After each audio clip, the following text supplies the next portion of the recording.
Hi, I'm Larry Silverman. My wife Corrina and I are the senior ministry leaders of New Covenant Grace Fellowship in Citrus County, Florida. I'd like to take a minute and welcome you to our website, www.ncgrace.com, as well as I'd like to welcome you to beautiful Lake Tasala Apopka, right here in the middle of Florida's Nature Coast. We're located a little over an hour north of Tampa, a little over an hour west of Orlando. You know, our church is a new church. It's a little over a year old.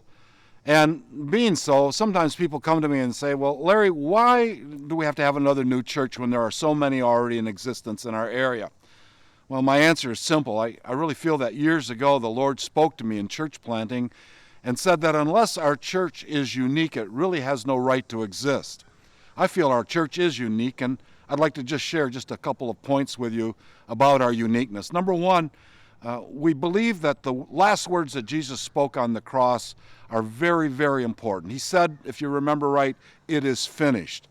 That simply means that all of the work he did for mankind's redemption, and not only that, for our successful life living in the current kingdom of God, was completed upon the cross. Therefore, as a result of the finished work of Christ, the second important unique ingredient of our ministry is that Paul said in Hebrews chapter 4 that there is therefore a rest to the people of God. We believe that that rest and that finished work of Christ go hand in hand together and in themselves cause our church to be very unique.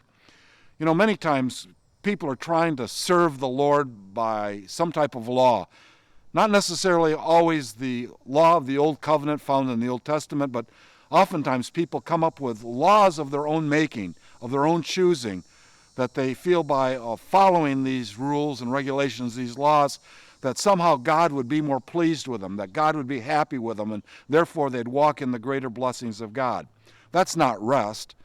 And simply this, I believe this, that this is a little law of my own making, that whenever we try to serve God with some type of a law, the only thing that's going to follow is fear, shame, and condemnation.